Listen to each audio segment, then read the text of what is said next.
सर्वप्रथम तो जय श्री कृष्ण। आज हम लोग जानेंगे यह जो सावन का पवित्र महीना चल रहा है, इस महीने में धार्मिक मान्यता अनुसार हरी सब्जियां नहीं खानी चाहिए। क्यों नहीं खानी चाहिए, इस पर हम लोग एक छोटी सी कथा सुनेंगे। कथा के माध्यम से आपको निश्चय ही समझ में आ जाएगा कि हमें सावन में हरी सब्जियां या हरे फल क्यों नहीं खाने चाहिए। तो आप लोग अंत तक बने रहें और इस दिव्य कथा का श्रवण करें और बाबा भोलेनाथ की कृपा प्राप्त करें। एक बार सभी लोग भगवान शिव का, माता पार्वती का, बाबा गणेश का और कार्तिकेय का ध्यान करते हुए जयकारा लगाए, हरे हरे महादेव। देखिए, सावन का पवित्र महीना आते ही चारों ओर भगवान भोलेनाथ की भक्ति का वातावरण बन जाता है। मंदिरों में घंटियां बजने लगती हैं, शिवलिंग पर जल और बेल पत्र चढ़ाए जाते हैं और भक्त भगवान शिव से अपने परिवार की सुख समृद्धि की प्रार्थना करते हैं। लेकिन क्या आपने कभी सोचा है कि सावन के महीने में हमारे बड़े बुजुर्ग हरी पत्तेदार सब्जियां खाने से क्यों मना करते थे?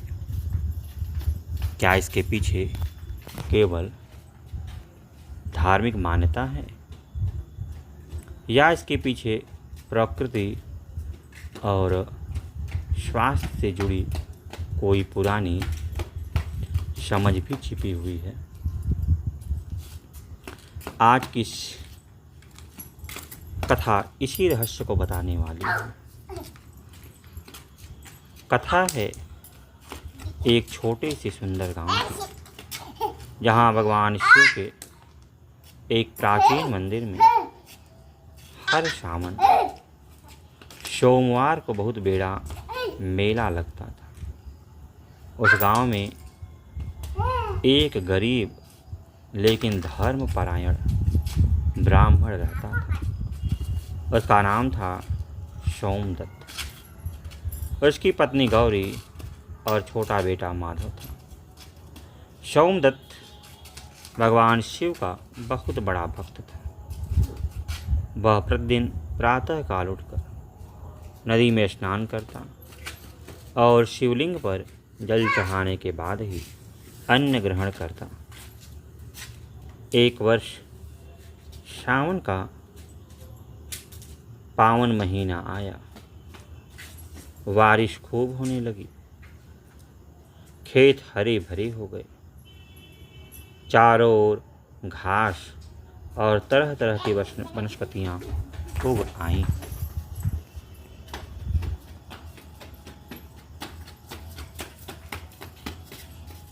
एक दिन गौरी जंगल के किनारे से हरी पत्तेदार सब्जियां तोड़कर ले आई। उसने प्रसन्न होकर कहा, स्वामी, आज मैंने बहुत सुंदर हरी सब्जियां तोड़ी है। वर्षा के कारण ये खूब कोमल और ताज़ी हैं।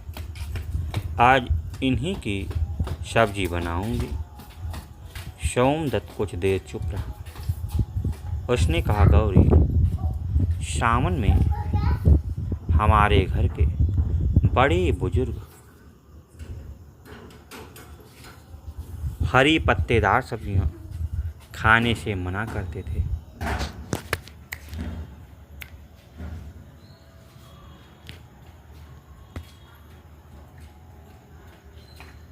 हमें उनकी बात का सम्मान करना चाहिए। गौरी बोली, लेकिन ये तो बिल्कुल ताज़ी है। इतनी हरियाली चारों तरफ दिखाई दे रही है, फिर सावन में इन्हें खाने से क्यों मना किया जाता है?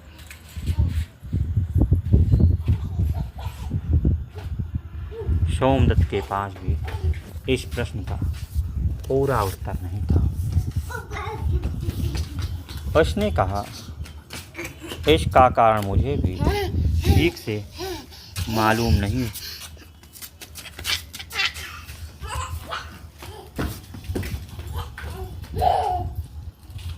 लेकिन आज मंदिर में जाकर पंडित जी से अवश्य पूछूंगा।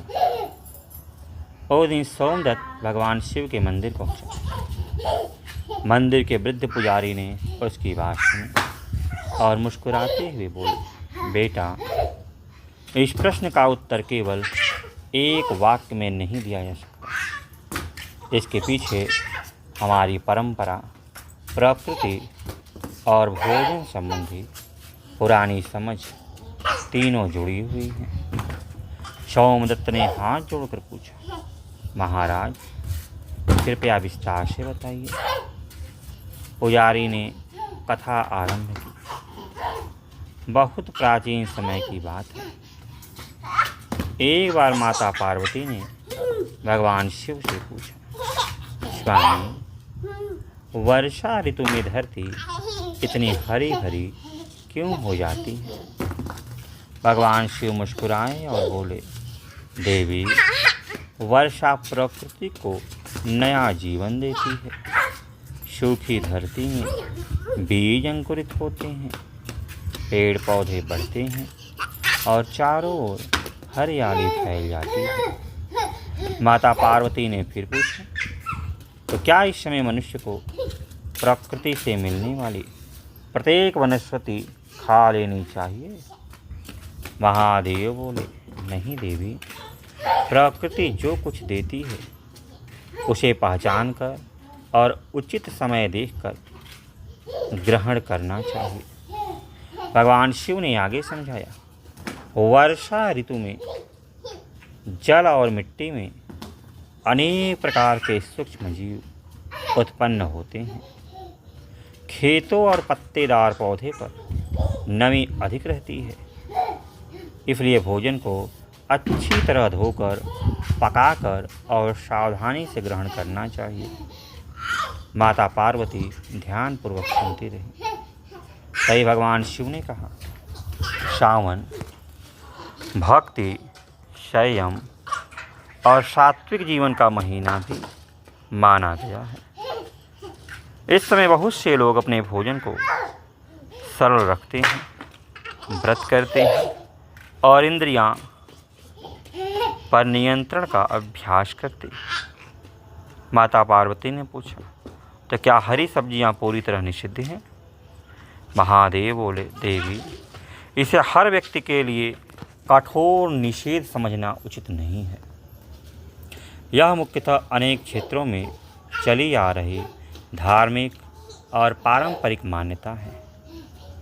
कुछ स्थानों पर वर्षा ऋतु में पत्तेदार सब्जियों से परहेज किया जाता है, क्योंकि इस मौसम में उनमें मिट्टी, कीट या सूक्ष्म जीव अधिक हो रहे हैं और उन्हें अच्छी तरह साफ करना कठिन हो सकता है। पुजारी ने सोमदत्त से कहा, बेटा, यही हमारी पुरानी परंपरा की एक महत्वपूर्ण समझ है। पुराने समय में आज जैसी स्वच्छता, व्यवस्था, रेफ्रिजरेशन और वैज्ञानिक जांच की सुविधा नहीं थी, इसलिए ऋतु के अनुसार भोजन में सावधानी बरती जाती थी। सोमदत्त बड़े ध्यान से सुन रहा था। पुजारी ने आगे कहा, लेकिन इस परंपरा का एक आध्यात्मिक पक्ष भी है। सोमदत्त ने पूछा, वह क्या? पुजारी बोले, सावन में मनुष्य प्रकृति के प्रति कृतज्ञ होना सीखता है। धरती को हरा देखकर केवल अपने खाने का विचार नहीं करना चाहिए, हमें यह भी समझना चाहिए कि यही हरियाली पशु पक्षियों और समस्त जीव जगत के लिए जीवन का आधार है।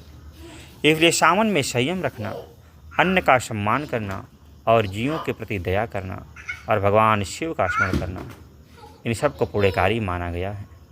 सोमदत्त ने सिर झुकाकर कहा, अब मेरी समझ में आ गया कि हमारे पूर्वज केवल खाने से रोकते नहीं थे, बल्कि उसके पीछे एक जीवन पद्धति सिखाते थे। पुजारी मुस्कुराए, बिल्कुल, धर्म केवल नियमों का नाम नहीं है। धर्म हमें प्रकृति, शरीर, भोजन और जीवन के बीच संतुलन सिखाता है। इसी बीच मंदिर में आरती की घंटियां बजने लगी। सभी भक्त भगवान शिव के सामने खड़े होकर बोलने लगे, हर हर महादेव। सोमदत्त ने भी हाथ जोड़कर प्रार्थना की, हे भोलेनाथ, मुझे ऐसा विवेक दीजिए कि मैं परंपरा का सम्मान करूं, प्रकृति की रक्षा करूं और अपने भोजन के प्रति भी सावधान रहूं। उस दिन घर लौटकर उसने गौरी को सारी बात बताई। गौरी बोली, तो इसका अर्थ यह हुआ कि सावन में हरी सब्जी न खाने की परंपरा को हमें श्रद्धा से समझना चाहिए, लेकिन इसे ऐसा कठोर नियम भी नहीं बनाना चाहिए जिससे किसी व्यक्ति के स्वास्थ्य को नुकसान हो। सोमदत्त ने कहा, बिल्कुल, भोजन में स्वच्छता और संतुलन सबसे जरूरी है। उस दिन से परिवार ने सावन में भोजन को सरल और सात्विक रखने का संकल्प लिया। वे भगवान शिव को जल चढ़ाते, गरीबों को भोजन कराते और वर्षा के मौसम में आसपास के पौधों की भी रक्षा करते। कुछ दिनों बाद गांव में बहुत तेज वर्षा हुई। एक गरीब किसान की झोपड़ी में पानी भर गया। सोमदत्त अपने परिवार के साथ उसकी सहायता करने पहुंचा। उन्होंने उसे घर के सामान बाहर निकाल भोजन पहुंचाया। गांव के लोगों ने मिलकर कई पेड़ और पौधों को भी बचाया। तभी मंदिर के पुजारी ने कहा, देखो, यही सावन का सच्चा संदेश है, सिर्फ शिवलिंग पर जल चढ़ाना नहीं। जिस प्रकृति से हमें जल, अन्न और जीवन मिलता है, उसकी रक्षा करना भी भगवान शिव की पूजा है। सभी ग्रामीणों ने एक स्वर में कहा, हर हर महादेव। समय बीतता गया। सावन का अंतिम सोमवार आया। उस दिन पूरा गांव भगवान शिव के मंदिर में इकट्ठा हुआ। सोमदत्त ने भगवान शिव को जल, बेलपत्र, धतूरा और पुष्प अर्पित किए। अपने हाथ जोड़कर कहा, हे महादेव, हमें भोजन का सम्मान करना सिखाइए, हमें प्रकृति की रक्षा करना सिखाइए, हमें अंधविश्वास नहीं बल्कि श्रद्धा के साथ विवेक भी प्रदान कीजिए। तभी मंदिर के पुजारी ने सभी भक्तों से कहा, आज की कथा से एक बात हमेशा याद रखना, सावन में हरी सब्जियों से परहेज करना कई क्षेत्रों की पुरानी धार्मिक और मौसमी परंपरा है। इसका संबंध वर्षा ऋतु में भोजन की स्वच्छता और संयम से भी जोड़ा जाता है। लेकिन हर व्यक्ति की भोजन संबंधी आवश्यकता अलग हो सकती है, इसलिए किसी स्वास्थ्य संबंधी आवश्यकता वाले व्यक्ति को केवल परंपरा के कारण पौष्टिक भोजन से वंचित नहीं होना चाहिए। सब्जियां खाएं तो उन्हें अच्छी तरह से धोकर, साफ करके और उचित रूप से पकाकर खाएं। और सबसे बड़ी बात, भोजन के साथ भगवान का स्मरण और प्रकृति के प्रति सम्मान रखें। सभी भक्तों ने हाथ जोड़ लिए। मंदिर में आरती आरंभ हुई। घंटियाँ बजने लगी, दीपक की लौ जगमगाने लगी और पूरा वातावरण गूंज उठा। ओम नमः शिवाय, ओम नमः शिवाय, हर हर महादेव। सावन केवल पूजा का महीना नहीं बल्कि संयम, स्वच्छता, प्रकृति प्रेम और आत्मचिंतन का भी महीना है। हरी सब्जियों से परहेज की परंपरा को श्रद्धा और समझ के साथ देखें। वर्षा ऋतु में भोजन को अच्छी तरह साफ करके और पकाकर खाना विशेष रूप से महत्वपूर्ण है। जो व्यक्ति श्रद्धा से सावन का व्रत करता है वह अपने सामर्थ्य के अनुसार करे। जो व्यक्ति सामान्य भोजन करता है वह भी सात्विक, स्वच्छ और संतुलित भोजन करे और भगवान शिव से यही प्रार्थना करे, हे भोलेनाथ, हमारे घर में सुख शांति रखे, हमारे परिवार को स्वस्थ रखे और हमें प्रकृति का सम्मान करने की बुद्धि दे। हर हर महादेव, ओम नमः शिवाय। आशा है आप लोगों को यह कथा बहुत अच्छी लगी होगी, तो आप लोग जितना हो सके इस कथा को शेयर करें, लाइक करें और कमेंट करें। तो आज के इतना ही, फिर किसी दिन मिलते हैं, तब तक के लिए जय श्री कृष्ण, जय श्री कृष्ण।